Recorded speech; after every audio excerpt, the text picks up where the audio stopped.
Hi hello welcome back to our channel city girl families. ఈ మధ్య నేను అసలు వీడియోస్ పోస్ట్ చేయట్లేదు, ఖాళీ ఉండట్లేదు అనమాట. వీడియోస్ అయితే చాలానే ఉన్నాయి. నేను ఒక్కదాన్ని ఎడిటింగ్ చేయాలి, థంబ్నెయిల్ చేయాలి, ఇంకా వాయిస్ ఓవర్ ఇవ్వాలి, ఇలానే బోల్డన్ని ఉంటాయి. ఇంకా ఇంట్లో వర్క్స్ ఉంటాయి. ఇంకా కార్తీక మాసం స్టార్ట్ అయింది అంటే మన ఆడవాళ్ళకి పూజలు, వ్రతాలు ఇలాంటివన్నీ ఉంటాయి కాబట్టి సో కొంచెం డిలే అవుతుంది. కొంచెం అడ్జస్ట్ అవ్వండి, ఏమనుకోవద్దు. కార్తీక మాసం స్టార్ట్ అయిన తర్వాత చాలా మంది ఆ 1 మంత్ చేస్తారు, లేదా కొంతమంది సోమవారాలు చేస్తారు, లేదనుకుంటే కొంతమంది ఏకాదశి కానీ పౌర్ణమి కానీ ఇలా స్పెషల్ డేస్ ఉంటాయి కదా, ఆ రోజు కూడా చేసేవాళ్ళు ఉంటారు. సో నేనైతే ఆ రోజులు మాత్రమే చేస్తున్నాను. 1 మంత్ అంతా అయితే చేయడం లేదు. ఇంకా మార్నింగ్ పిల్లలు స్కూల్కి వెళ్ళిపోయిన తర్వాత ఇంట్లో వర్క్స్ అన్ని చేసుకుని అప్పుడు గుడికి అయితే వెళ్ళాము. శీలానగర్ లో ఉన్న వెంకటేశ్వర స్వామి గుడికి. ఆ రోజు ఏదో ఒక గుడికి వెళ్ళాలి. వెంకటేశ్వర స్వామి కానీ, విష్ణుమూర్తి కానీ, కృష్ణాలయం కానీ అలా ఏదైనా గుడికి వెళ్ళాలి. అందుకే మేము శీలానగర్ లో ఉన్న వెంకటేశ్వర స్వామి గుడికి అయితే వచ్చాము. అక్కడ స్టార్టింగ్ లో వెళ్ళగానే చాలా క్రౌడ్ ఉంది. బికాస్ నార్మల్ డేస్ కంటే ఈ అకేషన్ డేస్ లో చాలా క్రౌడ్ ఉంటుంది, ఏ గుడి అయినా సరే. ఇంకా గుడి స్టార్టింగ్ లోనే ఎవరో కొబ్బరికాయలు, ఇంకా ఉసిరికాయ దీపం ఒకటి, నెక్స్ట్ అరటికి దొప్పలు ఉంటాయి కదా దీపం పెట్టడానికి, అవి అమ్ముతున్నారు. అదే చిన్నగా షూట్ చేశాను. ఎవరైనా గుడికి వచ్చిన వాళ్ళు తెచ్చుకోకపోతే అక్కడ కొనుక్కొని దీపం పెట్టుకోవచ్చు అనమాట. అందుకే అది చిన్నగా షూట్ చేశాను. చూసారు కదా, నార్మల్ డేస్ లో అయితే గుడి దగ్గరకు ఉంటుంది లైన్, కానీ ఇప్పుడు ఏకాదశి కావడం వల్ల రోడ్ వరకు వచ్చింది. ఈ లైన్ చూడగానే కళ్ళు తిరిగేసాయి మాకు. ఇంకా ఎండలో నిలబడి ఈ లైన్ లో వెళ్తే ఇంకా అక్కడే పడిపోతాం, అటు నుంచి అటు ఏ కిమ్స్ హాస్పిటల్ కి వెళ్ళిపోతాం రా బాబు అని అనిపించింది. ఇంకా లాభం లేదని టికెట్ కౌంటర్ దగ్గరికి వెళ్ళి 100 రూపీస్ టికెట్ తీసుకుని వెళ్ళిపోయాము. మాలాగే ఆలోచించిన వాళ్ళందరూ కూడా టికెట్ తీసుకుని ఉన్నారు అక్కడ. ఆ లైన్ కూడా చాలా పెద్దదే ఉంది. సో ఇంకా టికెట్ తీసుకున్న తర్వాత ఏం చేయలేం కాబట్టి ఆ లైన్ లోనే దర్శనం చేసుకోవడానికి అయితే వెళ్ళిపోయాము. వెళ్ళే వాళ్ళు వెళ్తుంటే వచ్చే వాళ్ళు వస్తున్నారు, అంత క్రౌడ్ ఉంది. మేబీ ఏ గుడి చూసినా ఈ కార్తీక మాసంలో అనే కాదు, ఏదైనా అకేషన్ స్పెషల్ డేస్ ఉంటే ఇలానే ఉంటాయి కిటకిటలాడుతూ. చూసారు కదా, ఈ లైన్ ఏమో ఫ్రీ దర్శనం, అదేమో టికెట్ తీసుకున్న దర్శనం అన్నమాట. అంత పెద్దది ఉంది. ఇంకా ఈ లైన్ చూసేసరికి సగం కళ్ళు తిరిగి నీరసం వచ్చేసింది. ఆ స్వామివారిని దర్శనం చేసుకోవడానికి ఏమో కానీ ఇంకా స్టార్టింగ్ లో మాత్రం ఇలా బొట్టు అయితే పెడుతున్నారు వచ్చిన వాళ్ళకి నామాలు. ఇక్కడ గుడి దగ్గర ఫ్రీగానే. కార్తీక మాసం ఒకటి, దానికి తోడు ఏకాదశి శనివారం అన్ని బాగా కలిసి వచ్చాయి అన్నమాట వెంకటేశ్వర స్వామికి. సో ఇంకా చాలా మంది ఇక్కడ పిండితో దీపం పెడుతున్నారు అనమాట. అసలు ఖాళీ లేదు. కొంతమందిని లిమిట్ గా మాత్రమే పంపిస్తున్నారు, ఎందుకంటే ఇక్కడ దీపాలు అవి ఉన్నాయి కదా, ఎక్కువ మంది ఒకేసారి వచ్చేస్తే అక్కడ ఏమవుతుందో కూడా తెలియదు. మన ఆడవాళ్ళతో ఏదైనా సరే ప్రాబ్లమే, అందుకే కొంచెం కొంచెం మందిని మాత్రమే లిమిటెడ్ గా పంపిస్తున్నారు. ఇంకా నేను ఫోన్ పక్కన పెట్టేసి స్వామివారిని దర్శనం చేసుకోవడానికి అయితే వెళ్ళిపోతున్నాము. మనం ఏమైనా కొబ్బరికాయలు, ఇంకా పువ్వులు ఇలాంటివి ఏమైనా తెస్తే అక్కడ పెట్టేయాలి. మనం కొట్టిన కొబ్బరికాయలు, పువ్వులు, పళ్ళు, పసుపు, కుంకుమ ఇలాంటివి ఏమైనా తెస్తే అక్కడ ఇచ్చేస్తే ఆ తర్వాత వాళ్ళు పట్టుకెళ్ళి పూజ చేస్తారు. కొబ్బరికాయలు అవి అక్కడ ఇచ్చేసి గుడి చుట్టూ 3 సార్లు తిరిగి అక్కడ నామాలు పెడుతున్నారు అనమాట. కింద ఖాళీ లేదని చెప్పి మేము ఇక్కడ బొట్టు పెట్టించుకున్నాము స్వామివారి నామాలు. ఈ క్రౌడ్ అంతటిని చూసిన తర్వాత నాకు కాశీబుగ్గలో జరిగిన ఇన్సిడెంట్ అయితే చాలా గుర్తొచ్చి బాధేసింది.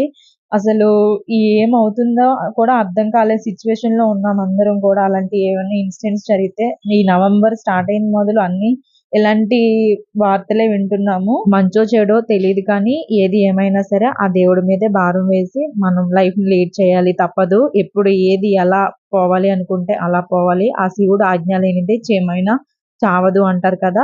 సో దాన్ని అయితే మనం అందరూ నమ్మి తీరాలి. ఇంట్లో నుంచి అడుగు పెట్టిన తర్వాత బయటికి వెళ్తున్నాము అంటే మళ్ళీ ఇంటికి వచ్చే వరకు కూడా ప్రాణాల మీద గ్యారంటీ లేని రోజులు అయితే వచ్చేసాయి.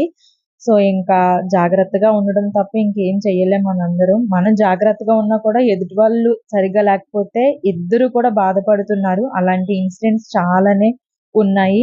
అంతెందుకు దేవుడి దగ్గరకు వచ్చినప్పుడు కూడా చనిపోతున్నారు అంటే ఇంకా ఏం చేస్తాం చెప్పండి. వెంకటేశ్వర స్వామిని దర్శనం చేసుకుని బయటకు వచ్చిన తర్వాత ఇంకా బయట చాలా మంది ఇలా దీపం పెడుతున్నారు అనమాట. తులసి మొక్క పెట్టేశారు, ఇంకా ఒక స్టాండ్ పెట్టారు, దాని చుట్టూ చాలా మంది పిండి దీపాలు అవి పెట్టుకుంటున్నారు. ఏకాదశి కదా అందుకు. చూసారు కదా ఇక్కడి నుంచి ఎక్కడ వరకు పెట్టుకుంటూ వెళ్ళిపోతున్నారు. మేబీ ఇంకా ఆ ప్లేస్ అంతా కూడా దీపాలతో నిండిపోయి ఉంటుంది. ఈ తర్వాత మేము వచ్చేసిన తర్వాత చాలా మంది వచ్చారు. అక్కడ లైన్ లో ఉన్న వాళ్ళందరూ కూడా దర్శనం కోసం వెయిట్ చేస్తున్న వాళ్ళే.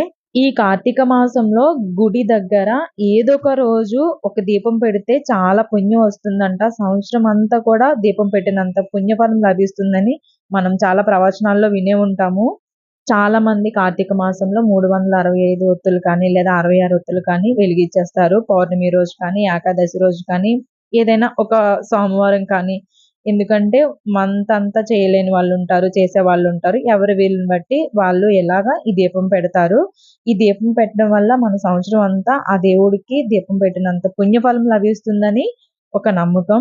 దేవుడి దగ్గరే, గుడి దగ్గరే పెట్టాలని ఏం లేదు. ఆ గుడి ప్రాంగణంలో ఎక్కడైనా సరే ఒక చిన్న దీపం పెట్టుకుంటే సరిపోతుంది. సో, ఇంకా మన వాళ్ళు చూసారు కదా!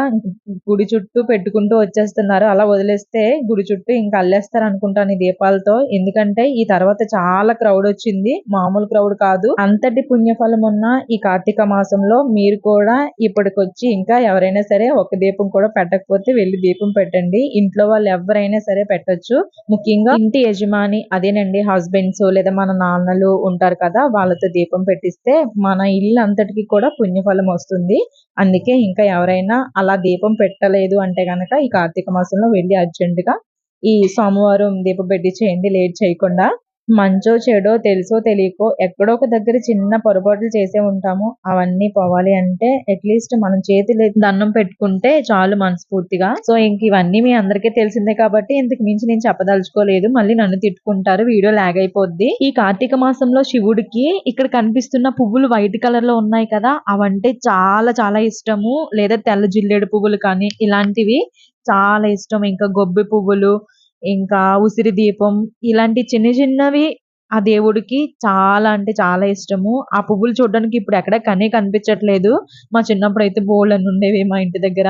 ఒకప్పుడు కార్తీక మాసం అంటే గజ గజ గజగా వణికేసేవాళ్ళం అన్నమాట. చెయ్యాలి అంటే అంత భయమేసేది. లిటరల్లీ మన అమ్మ వాళ్ళు చేసేటప్పుడు మనం చూసే ఉంటాం కదా! వాళ్ళు 3 గంటలకు లేచి స్నానాలు చేసి మనం లేచే టైంకి ఇంట్లో పనులన్నీ చేసేసేవారు. అంతా తెల్లవారుజామున చేసేవారు. బట్ ఇప్పుడు చలి కాదు కదా! ఎండకి గజ గజ గజ వణికేస్తున్నాం అన్నమాట బయటికి రావడానికి. అంత చేంజ్ అయిపోయింది ఈ కాలం అనేది. నాకు తెలిసి ఆ రోజులు ఇంక మళ్ళీ రావు. లైఫ్‌లో చూడలేం కూడా.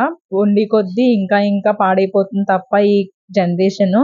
ఇంకా ఆ బ్యాక్ డేస్ అనేవి రావు. ఎనీవే ఇంకా వాటి గురించి మాట్లాడుకోకూడదు మనము. ఇంక దర్శనం అయిపోయి ప్రసాదం తీసుకొని బయటకొచ్చిన తర్వాత కాసేపు కూర్చొని అప్పుడు ఇంటికి ఎళ్ళిపోదామని అనుకున్నాము. చూసారు కదా! ఇంకా ఇంకా క్రౌడ్ ఎక్కువైపోతుంది. ఇంకా ఎండ కూడా ఎక్కువైపోతుంది కాబట్టి ఇంక అంతకు మించి ఉండలేము. అప్పటికే ఫాస్టింగ్‌లో ఉన్నాము. కార్తీక మాసం చేయడం అంటే అంత ఈజీ అయితే కాదు. చాలా చాలా పెద్ద ఛాలెంజింగు. ఎందుకంటే ఆ చలికి మనం అంత వణికిపోతాము. లిటరల్లీ చేతులు గడ్డ కట్టేస్తాయన్నమాట. అంత ఎక్కువుంటుంది చలి కార్తీక మాసంలో. బట్ ఇప్పుడు డిసెంబర్, జనవరిలో కూడా అంత చలి కాదు కదా! ఎండతో చచ్చిపోతున్నాం మనందరం. మాకైతే ఒక కాలువ ఉంటుంది. నేను ఇప్పటికి చాలా వీడియోస్‌లో చూపించాను ఆ కాలువ. అక్కడికి వెళ్లి తెల్లవారు 3 గంటలకి స్నానం చేసి ఆ కాలువలో మట్టి తీసుకొచ్చి అప్పుడు శివలింగంగా చేసి దానికి బొట్టు పెట్టి ఇంకా ముగ్గు వేసి ఇవన్నీ చేసేవాళ్ళు. మేము ఒత్తులు కలిపిన రోజు వెళ్ళినప్పుడు ఈ ప్రాసెస్ అంతా చూసి బాబోయ్! రోజు ఎలా లేచి వస్తున్నారు అని అడిగితే ఇంక అంతేనమ్మా కార్తీక మాసం చేస్తే ఇలానే చేయాలి చెప్పేవాళ్ళు. దట్టు వాళ్ళు పొద్దుటి నుంచి సాయంత్రం వరకు పొలం పనులు చేసుకొని, ఇంట్లో పనులు చేసుకొని, మమ్మల్ని చూసుకొని, మళ్ళీ తెల్లవారు 3 గంటలకు లేచి ఈ పూజలు, వ్రతాలు చేసేవాళ్ళంటే చాలా చాలా గ్రేటు. వాళ్ళతో పోల్చుకుంటే ఇప్పుడు మనం అసలు దేనికి పని చేయము. ఇప్పుడు మనం చేసే కార్తీక మాసం వేరు. మన అమ్మ వాళ్ళు చేసే కార్తీక మాసం వేరు. అలాంటి రోజులు మళ్ళీ గుర్తుకొచ్చాయన్నమాట. మీకెవరికైనా అలాంటి రోజులు గుర్తుకొచ్చుంటే గనక కామెంట్ చేయడం మర్చిపోకండి. సో, ఇంకా దర్శనం అయిపోయి రోడ్ మీదకొచ్చేసాము. ఇంకా చాలా చాలా మంది వచ్చేసారు. చూసారు కదా! ఎంత వెహికల్స్ ఎంతమంది ఉన్నారో. ఇక్కడ లైన్‌లో ఉన్న వాళ్ళందరూ నాకు తెలిసినంత వరకు ఏకాదశి కదా! చాలా మంది ఫాస్టింగ్ ఉండే ఉంటారు. ఇంటికెళ్ళేసరికి వాళ్ళకి నిజంగా చుక్కలు కనిపిస్తాయి పట్టపగలే. అంత లైన్ ఎక్కువైపోయింది. అంతమంది వచ్చేసారన్నమాట. ఇంకా చాలా చాలా మంది వస్తున్నారు కూడా. మేమొచ్చినప్పుడైతే లాస్ట్ అక్కడ బిల్డింగ్ కనిపిస్తుంది కదా! అక్కడ దిగాం ఆటో. బట్ ఇప్పుడైతే అసలు వెహికల్స్ రావడానికి కాదు కదా! మనుషులు నడడానికి కూడా ఖాళీ లేదు.